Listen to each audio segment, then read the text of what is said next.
Antes de iniciarmos, já se inscreva no canal, deixe seu like, comente e compartilhe nossos vídeos. Assim você ajuda o canal a continuar crescendo e chegando a cada dia mais longe. Tenham bons sustos. As pessoas da cidade acham que o silêncio do interior é paz. Elas vão para hotéis fazenda, tomam um café coado na hora e acham que a roça é só calmaria e canto de passarinho. Eu também achava. Até herdar a propriedade do meu avô, no fundão de Minas, num lugar onde o GPS perde o sinal e o asfalto vira barro vermelho 3 horas antes de você chegar. Meu nome é Daniel. Eu sou arquiteto, racional, cético. Fui até lá sozinho para avaliar a estrutura da casa-sede, um casarão colonial do século XIX, para colocar à venda. A ideia era passar 3 dias. Fiquei apenas uma noite, e essa noite durou uma eternidade. Cheguei no final da tarde. O sol estava se pondo, tingindo o céu de um roxo hematoma pesado. A primeira coisa que notei não foi a casa, mas o cheiro. Não cheirava a mato ou estrume de gado. Cheirava a terra revirada e cobre. Sabe aquele gosto de metal que vem na boca quando a gente morde a língua e sangra? O ar tinha esse cheiro. O caseiro, um senhor chamado Tião, me recebeu sem sorrir. Ele era um homem seco, pele curtida pelo sol como couro velho, e olhos que pareciam não focar em mim, mas em algo logo atrás do meu ombro. O senhor não devia ter vindo sozinho, ele disse, enquanto me entregava a chave pesada de ferro. É só uma vistoria, Tião. Amanhã de manhã começo a medir tudo. A noite aqui é diferente, doutor. O mato cobra pedágio.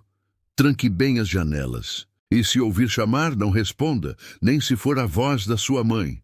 Eu ri, nervoso. Achei que fosse superstição de gente antiga.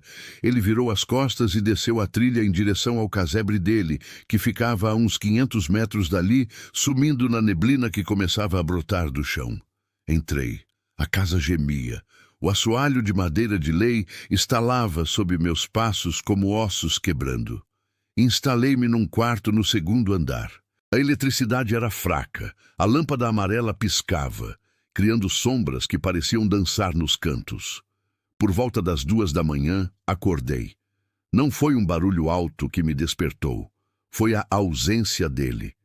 Quem conhece o mato sabe que a noite é barulhenta. Grilos, cigarras, corujas, sapos. É uma orquestra. Mas naquele momento, o mundo estava mudo.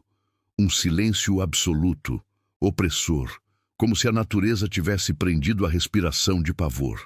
Então eu ouvi sleft, sleft, sleft. Era o som de algo úmido batendo na madeira. Vinha da varanda, logo abaixo da minha janela. Levantei da cama, o suor frio colando a camiseta nas costas. Fui até a janela e, com cuidado, abri uma fresta na veneziana. A lua estava cheia, iluminando o terreiro de terra batida com uma luz prateada e doente. No meio do terreiro havia algo. Não era um animal. Pelo menos, não um que eu conhecesse. Tinha o tamanho de um homem, mas andava de 4, com os membros traseiros invertidos, como os de um gafanhoto ou de um cão. A pele era pálida, lisa, sem pelos, brilhando sob o luar como se estivesse coberta de óleo ou muco. Eu prendi a respiração, sentindo meu coração bater na garganta. A coisa estava parada diante da porta da entrada principal. Ela não batia. Ela passava o corpo na porta, esfregando-se na madeira maciça, como um gato gigante e deformado pedindo para entrar.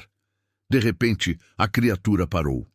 Ela girou a cabeça num ângulo impossível, quase 180 graus, e olhou para cima, direto para a minha fresta. Não havia rosto. Onde deviam estar os olhos e o nariz, havia apenas pele lisa e esticada. Mas havia uma boca, uma fenda vertical no meio do crânio que pulsava. Eu recuei, tropeçando nos meus próprios pés, e caí sentado no chão. O barulho da minha queda quebrou o silêncio. Imediatamente o som lá embaixo mudou. O sleft suave virou uma pancada violenta. Bum! A casa inteira estremeceu. Bum! A madeira da porta principal gemia. A coisa queria entrar, e ela sabia que eu estava lá. Corri para a porta do meu quarto e a tranquei, empurrando uma cômoda pesada contra ela. Minhas mãos tremiam tanto que mal conseguia segurar o celular. Sem sinal, dizia a tela. Claro. O barulho lá embaixo parou. O silêncio voltou, ainda mais pesado. Fiquei ali, sentado no escuro, segurando um pé de cabra que eu tinha trazido na mala de ferramentas, rezando para o sol nascer. Passaram-se 10 minutos, 20. Então ouvi um som que fez meu sangue congelar. Não vinha de fora, vinha de dentro, do corredor. Sleft, Sleft. Ela tinha entrado. Como? As janelas do térreo tinham grades. A porta era de madeira maciça, a menos que alguém tivesse aberto. Lembrei do Tião. O mato cobra pedágio. Os passos úmidos pararam em frente à porta do meu quarto. Eu vi a sombra se formar por baixo da fresta da porta. O cheiro de cobre e terra podre invadiu o quarto, tão forte que me deu ânsia de vômito. A maçaneta girou. Lentamente, o metal rangendo, a cômoda segurou a porta. Então, uma voz. Não era uma voz humana. Era um som que parecia vir de cordas vocais rasgadas, imitando a fala, mas sem entender a entonação. Da-ni-el. Era a voz do meu avô que morreu há 10 anos. Abre. Tá. Frio. Comecei a chorar em silêncio, as lágrimas quentes escorrendo pelo rosto. Apertei o pé de cabra contra o peito. Algo começou a arranhar a madeira da porta. Unhas longas, duras. Rec, rec, rec. O som era hipnótico. Vai embora! Eu gritei, perdendo o controle. O arranhado parou. Silêncio. E então uma risada. Um som gorgolejante, úmido, como se alguém estivesse rindo com a garganta cheia de sangue. Amanhã, a voz disse. Ouvi os passos se afastarem. Sleft, Sleft, descendo as escadas. Não dormi. Fiquei petrificado, vigiando a porta até que o primeiro raio de sol atravessou a fresta da janela. Assim que a luz do dia tocou o chão, peguei minhas chaves, minha carteira e o pé de cabra. Pulei a janela do segundo andar para o telhado da varanda e de lá para o chão, torcendo o tornozelo na queda. Não me importei com a dor. Corri para o carro. Enquanto eu dirigia para fora dali, derrapando no barro, olhei pelo retrovisor. Lá estava o Tião, parado na varanda da casa. Ele estava lavando o chão com uma mangueira. A água que escorria pelos degraus era vermelha. Ele não olhou para o meu carro. Ele estava olhando para a porta aberta, sorrindo. Nunca mais voltei. Vendi a fazenda por metade do preço para uma madeireira, sem visitar o local de novo. Mas o problema é que o cheiro não saiu de mim. Às vezes, aqui no meu apartamento em São Paulo, no 10º andar, eu acordo no meio da noite com aquele silêncio absoluto. E se eu prestar bastante atenção, eu juro que consigo ouvir. Sleft, Sleft, no corredor do meu prédio. As pessoas da cidade romantizam o interior. Elas pensam em café coado na hora, broa de milho e o canto dos pássaros. Eu também pensava assim. Até herdar o sítio do meu tio-avô, no fundão do interior de São Paulo, numa cidadezinha que nem placa na rodovia tem direito. Meu nome é Lucas. Sou engenheiro agrônomo, um homem da ciência, dos números. Fui até lá sozinho para avaliar o solo e a estrutura da casa-sede, um casarão antigo cercado por hectares e mais hectares de cana-de-açúcar. A cana alta, densa, que quando o vento bate faz um barulho que parece um sussurro coletivo. Cheguei numa terça-feira, final de tarde. O sol estava se pondo, tingindo o céu de um laranja doente, quase roxo. A primeira coisa que notei não foi a casa, mas o cheiro.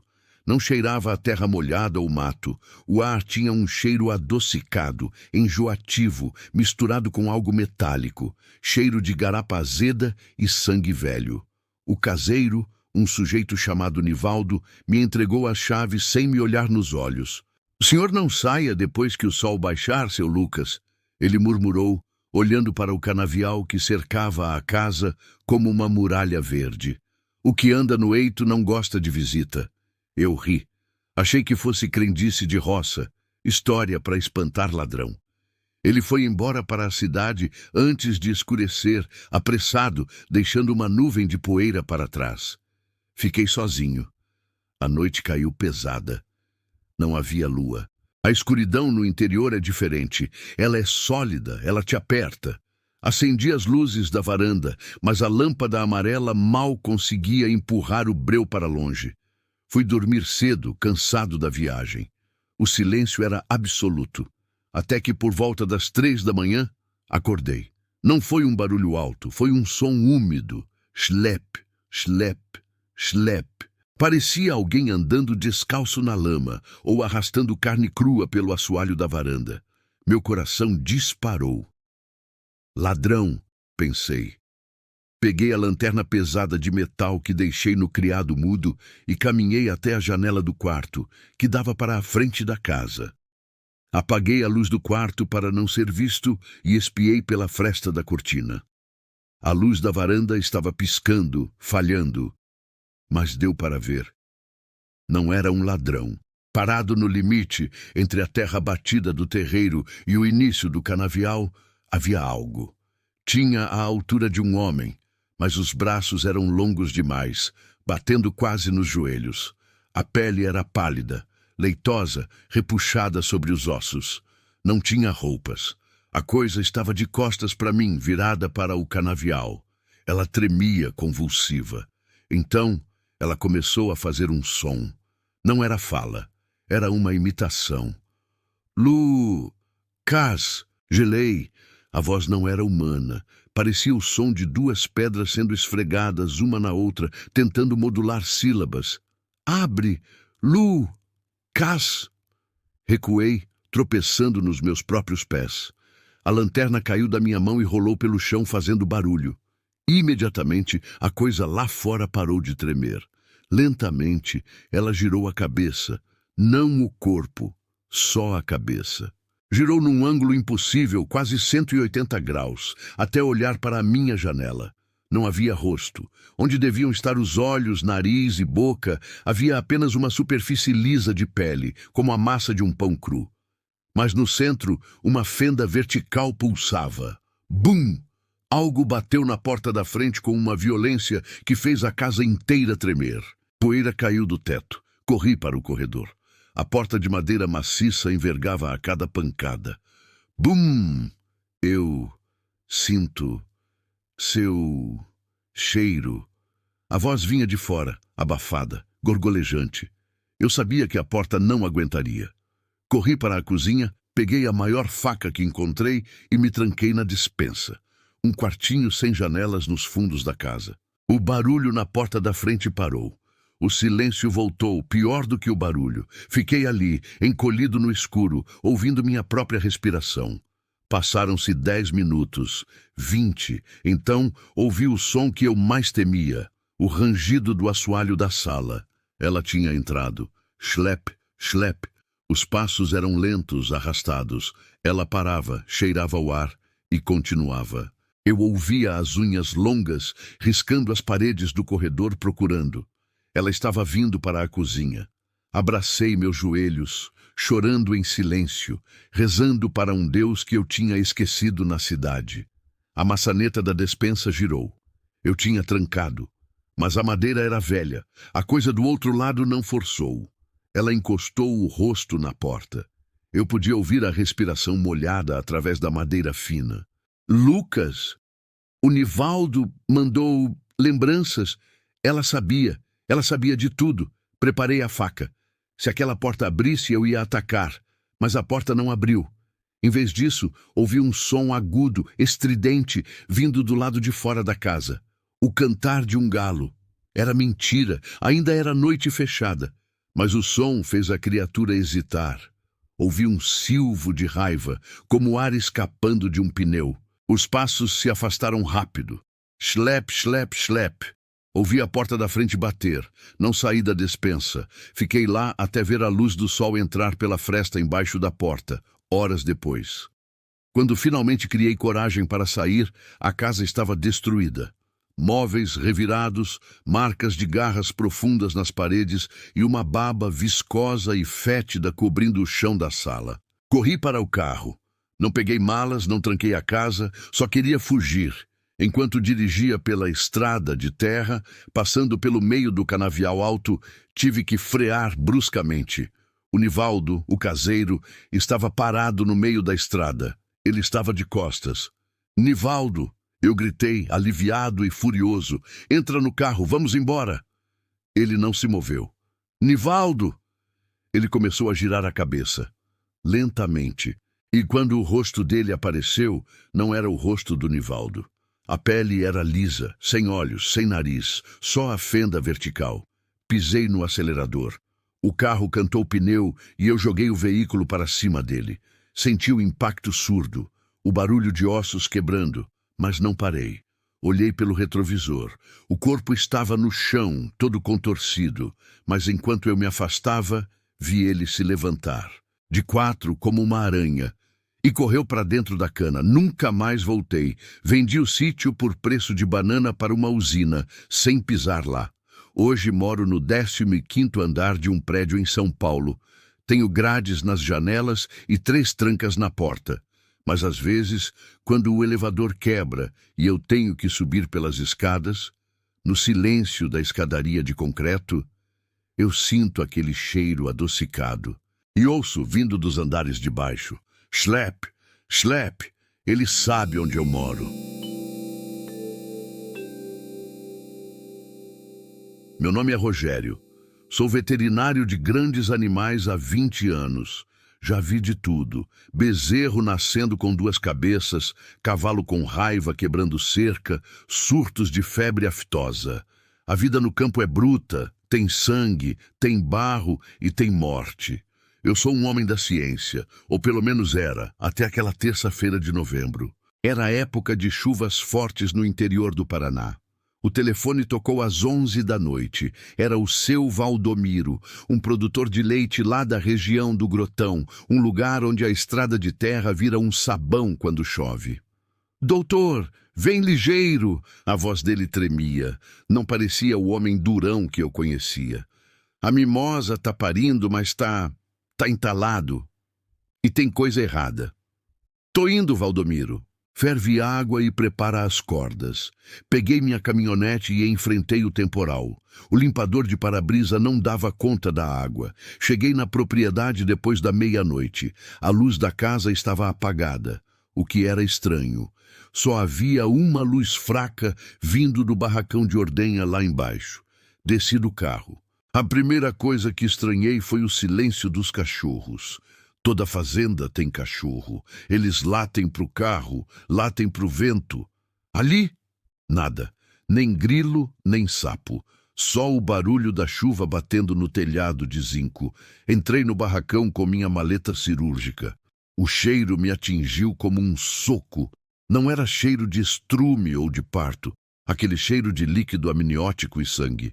Cheirava a ozônio e carne podre, como se um raio tivesse caído em cima de uma carcaça de dias. O seu Valdomiro estava encolhido no canto, segurando uma lanterna velha. Ele estava pálido, suando frio. Apontou para a vaca deitada na palha.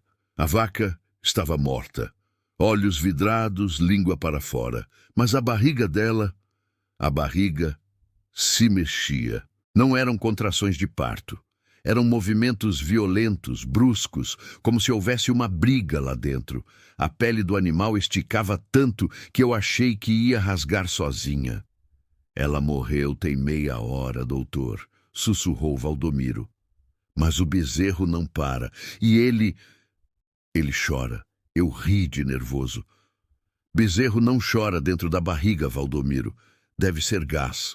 Me aproximei. Coloquei as luvas longas de palpação. Peguei o bisturi. Se a vaca estava morta, eu precisava tirar o bezerro rápido para salvar a cria. Fiz a incisão na lateral. O sangue que saiu era preto e grosso, parecia piche. O cheiro piorou, fazendo meus olhos arderem. Abri o útero, enfiei as mãos para puxar o bezerro pelas patas, como fiz 1000 vezes. Mas eu não senti patas, senti algo liso e quente, muito quente. Tentei achar o casco. Meus dedos tocaram em algo que parecia uma mão. Uma mão com dedos longos, finos, sem unhas e com articulações demais. Puxei minha mão de volta num reflexo, derrubando o bisturi. "O que tem aí, doutor?" Valdomiro perguntou, a voz falhando. "Não sei. Me dá a lanterna." Aproximei a luz da abertura que eu tinha feito. Do meio das entranhas da vaca morta, algo estava saindo. Primeiro, uma pele pálida, translúcida, coberta de veias negras. Depois, a cabeça. Não era um bezerro. Tinha o tamanho de um bezerro, mas a anatomia era um pesadelo. Parecia um feto humano gigante, mal formado, misturado com algo insectoide. Os olhos eram enormes, pretos, sem a parte branca. E a boca? A boca era cheia de dentes pequenos e afiados, como agulhas. A coisa se contorceu e deslizou para fora do útero, caindo na palha com um som úmido. Plosh. Eu estava paralisado. Meu cérebro de veterinário tentava classificar aquilo. Mutação genética, teratologia, mas nada explicava. A criatura tentou se levantar. As pernas eram tortas, quebradas em ângulos errados. Ela virou a cabeça para o Valdomiro, e então ela fez o som. Não mugiu, não berrou. Ela abriu aquela boca cheia de agulhas e, com uma voz rouca, úmida, imitou perfeitamente a voz do Valdomiro. "Doutor, vem, ligeiro!" O Valdomiro gritou. Ele largou a lanterna e correu para a escuridão da chuva. A lanterna rolou no chão, iluminando as pernas da criatura de baixo para cima. Ela olhou para mim. Eu vi inteligência naqueles olhos pretos, uma inteligência maligna, antiga. Ela começou a se arrastar na minha direção.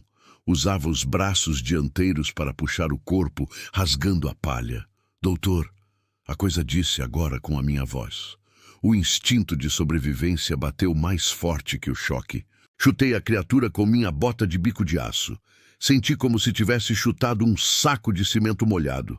Ela grunhiu e recuou. Corri. Nunca corri tanto na minha vida. Larguei a maleta, larguei tudo.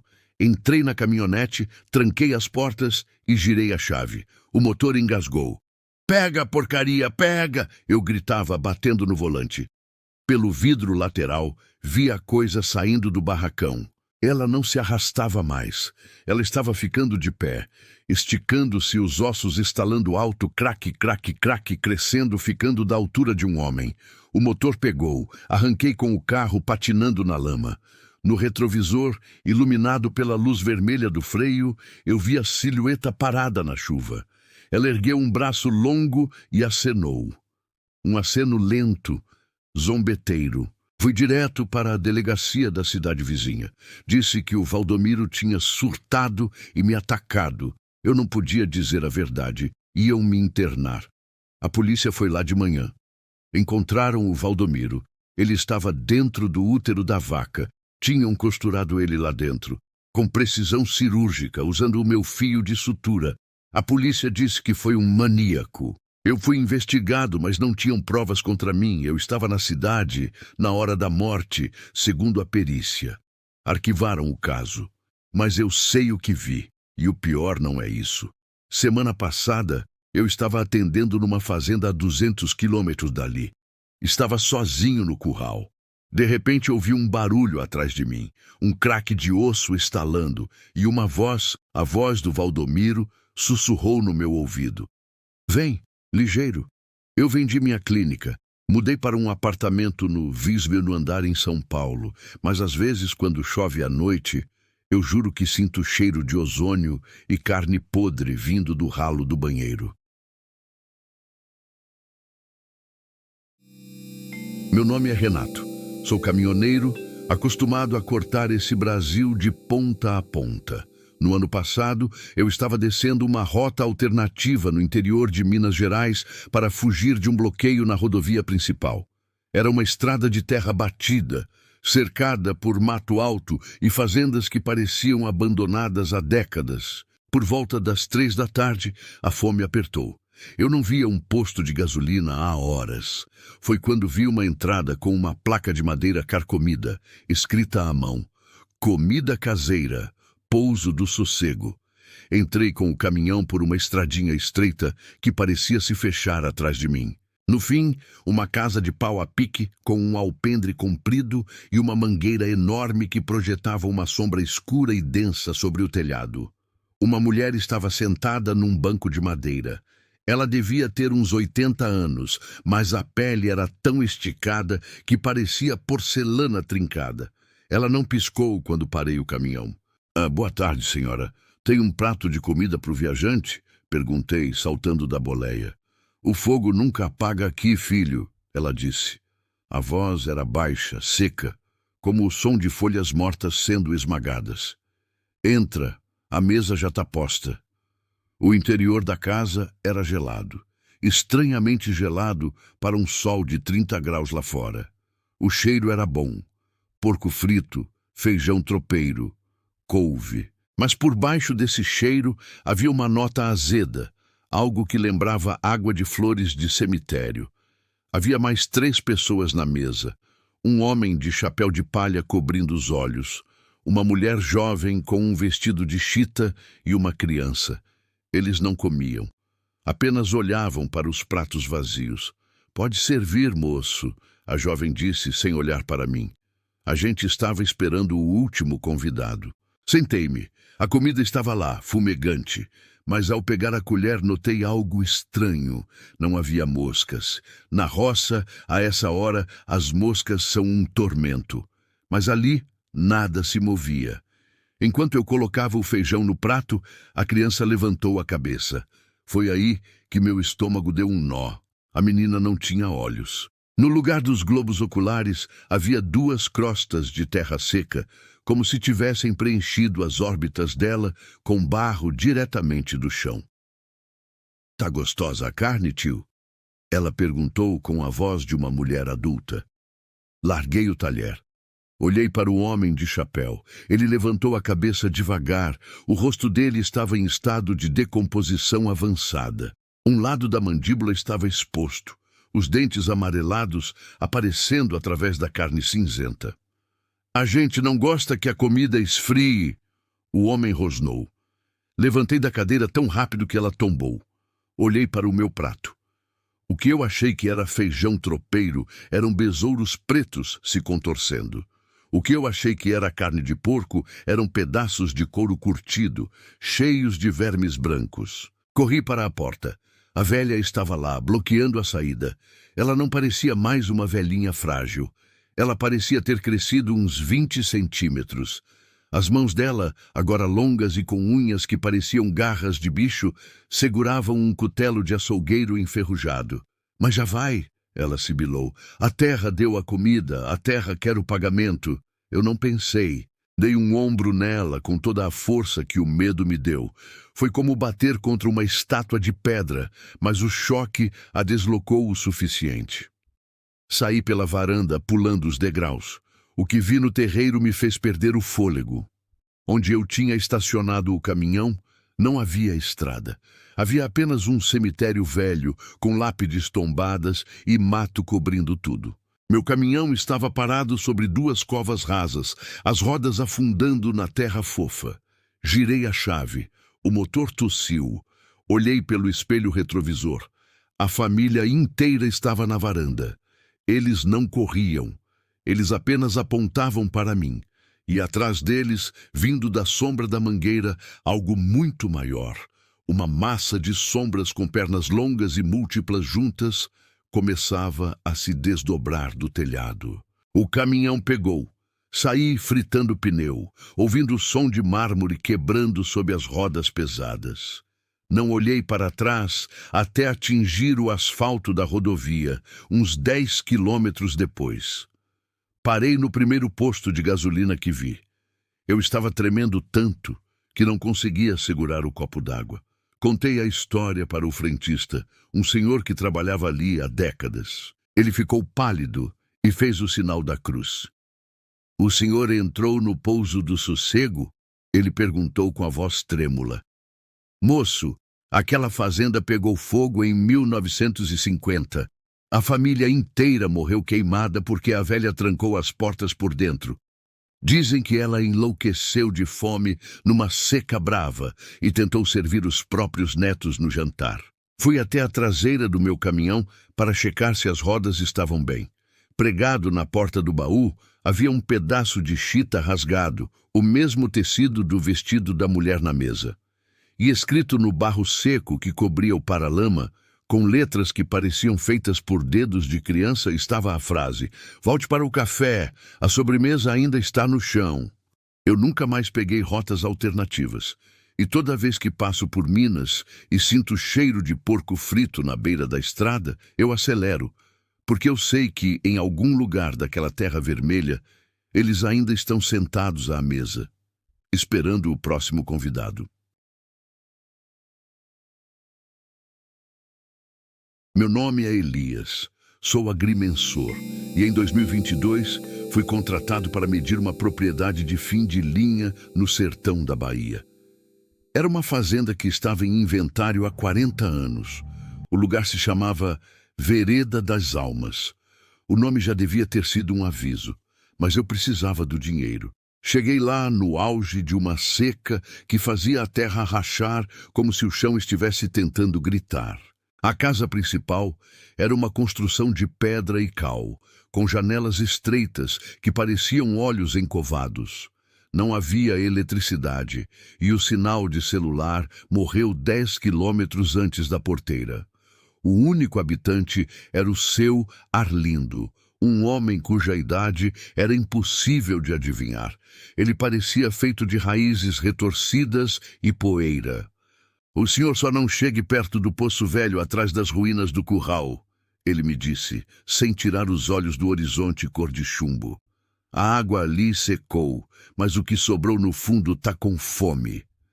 Na primeira noite, o calor era insuportável. O ar era denso, com um cheiro de carne seca e enxofre. Por volta das 2 da manhã, ouvi um som. Não era o vento, era um som de unhas batendo em pedra.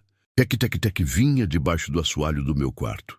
Peguei a lanterna e foquei nas frestas das tábuas de madeira. O que eu vi não foram ratos. Vi um par de olhos fundos, amarelos como urina, refletindo a luz. Mas estavam posicionados de um jeito errado, um mais acima do outro. Eu ouvi um suspiro úmido e a coisa se arrastou para a escuridão sob a casa. No terceiro dia, a curiosidade, ou a loucura que a solidão provoca, me venceu. Enquanto Arlindo tinha ido até a vila buscar mantimentos, caminhei até o Poço Proibido.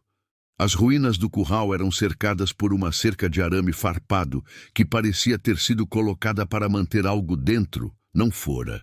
O poço era uma boca negra no chão, cercada por pedras musgosas. Aproximei-me da borda.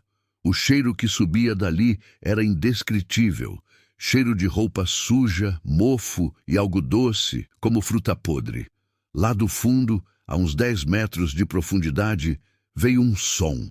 Era uma canção de ninar, mas a voz não era humana. As cordas vocais pareciam vibrar em frequências que faziam meus dentes doerem.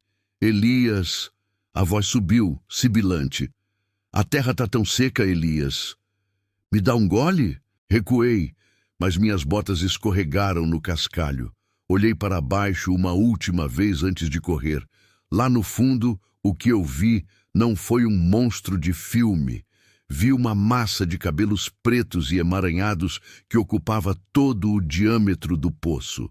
E no meio daqueles cabelos, centenas de dentes humanos estavam cravados nas paredes de pedra, como se a coisa estivesse tentando escalar usando a própria mordida. Corri para casa e comecei a arrumar minhas coisas.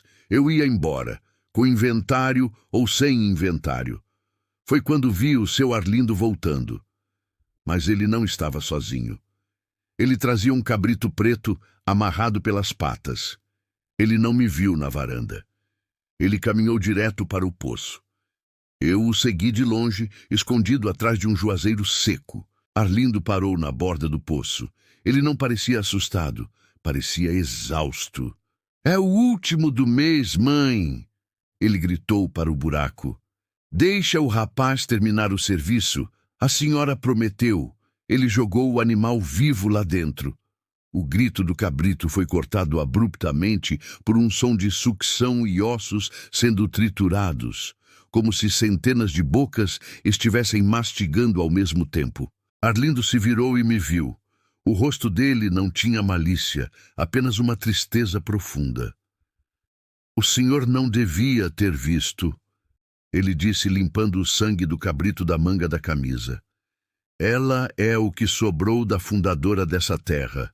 Ela não morre enquanto a terra não beber sangue de novo. Eu não respondi. Corri para o meu jipe, joguei tudo lá dentro e saí acelerando. Enquanto eu passava pela porteira, olhei pelo retrovisor. Eu vi o que Arlindo chamava de mãe. Ela tinha saído do poço. Não era uma mulher. Era uma coluna de carne pálida e cabelos com metros de comprimento, que se movia como uma lagarta gigante subindo pelas paredes da casa de pedra. Ela estava imitando a minha forma. Uma cabeça deformada com o meu rosto estava começando a brotar do topo daquela massa. Cheguei na cidade em estado de choque. O médico disse que foi insolação. Mas faz 2 meses que eu voltei para São Paulo e algo mudou. Toda vez que eu tomo banho, o ralo do banheiro fica entupido com longos fios de cabelo preto e grosso que eu não sei de onde vêm. E ontem à noite, enquanto eu tentava dormir no meu apartamento no 12º andar, eu ouvi um som vindo debaixo da minha cama. Tec, tec, tec. E uma voz, com o meu exato tom de voz, sussurrou do escuro. A terra aqui é tão seca, Elias. Me dá um gole.